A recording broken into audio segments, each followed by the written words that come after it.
রংপুরে হিন্দুপাড়ায় আগুন দিয়ে হামলার ঘটনায় মোহাম্মদ সৈকত নামের এক ব্যক্তি গ্রেপ্তার হয়েছে। সেই ব্যক্তিকেই পুলিশ ঘটনার মূল হোতা হিসাবে চিহ্নিত করেছে। অবাক করা ব্যাপার হলো, হুজুরের মতো দেখতে এই সৈকতকে নিয়ে এরই মধ্যে এমন কিছু চাঞ্চল্যকর তথ্য উঠে এসেছে, যা নিয়ে তোলপাড় সারা দেশ। কে এই সৈকত, কি তার পরিচয়, কেন ও কিভাবে সে হিন্দুপাড়ায় আগুন দিয়ে তাদের এত ক্ষতি করল, একই সাথে আবার মুসলিমদের এত বদনাম করল? এসব বিষয়ে অবিশ্বাস্য সব তথ্য জানতে ভিডিওটি না টেনে পুরোটা মনোযোগ সহকারে দেখতে থাকুন। রংপুরের পীরগঞ্জের মাঝিপাড়ায় সহিংসতার ঘটনায় র্যাবের হাতে গ্রেপ্তার মোহাম্মদ সৈকত মণ্ডল ছাত্রলীগ করতেন বলে জানা গেছে। তবে গ্রেপ্তার হওয়ার আগেই তাকে সংগঠন থেকে বহিষ্কার করা হয়েছে বলে দাবি করেছে রংপুর মহানগর ছাত্রলীগ। সৈকত মণ্ডল কারমাইকেল কলেজ ছাত্রলীগের দর্শন বিভাগের সহ সভাপতি ছিলেন। গত 22 অক্টোবর সৈকত ও রবিউলকে রংপুর থেকে আটক করে র্যাব। রাজধানীর কারওয়ান বাজার মিডিয়া সেন্টারে পীরগঞ্জে হিন্দু পল্লীতে হামলার বিষয়ে বিস্তারিত তুলে ধরেন র্যাবের আইন ও গণমাধ্যম শাখার প্রধান কমান্ডার খন্দকার আল মঈন।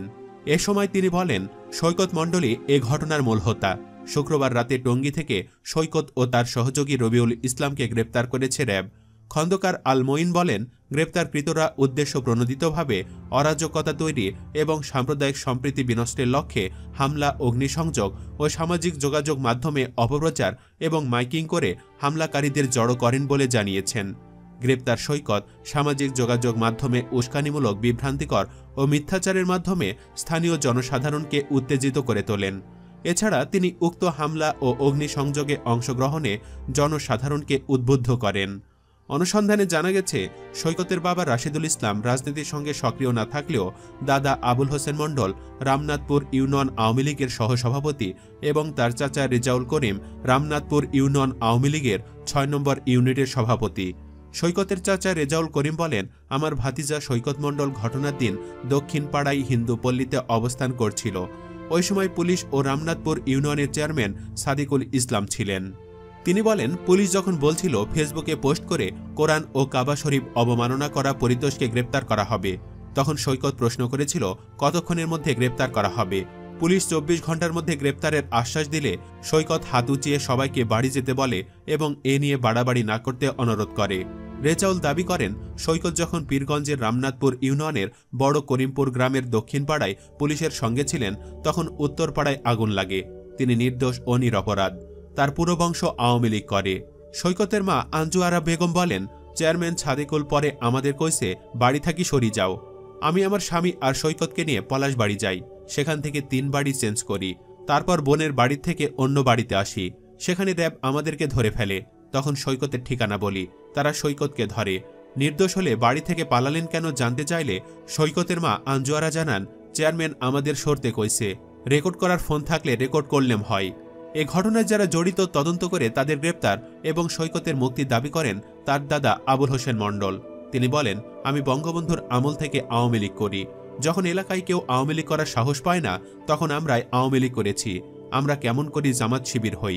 এরই মধ্যে জানা গেছে, অনেক আগে থেকে বিভিন্ন সময় সাম্প্রদায়িক উস্কানিমূলক পোস্ট দেওয়ায় এই সৈকতের ওপর ক্ষুব্ধ ছিল ছাত্রলীগের সাধারণ নেতাকর্মীরা।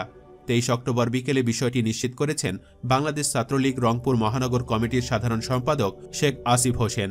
তিনি জানান, 4 বছর আগে 2017 সালের 8 মে দর্শন বিভাগের কমিটি গঠন করা হয়েছিল। ওই কমিটিতে সহসভাপতি পদে ছিলেন সৈকত মণ্ডল।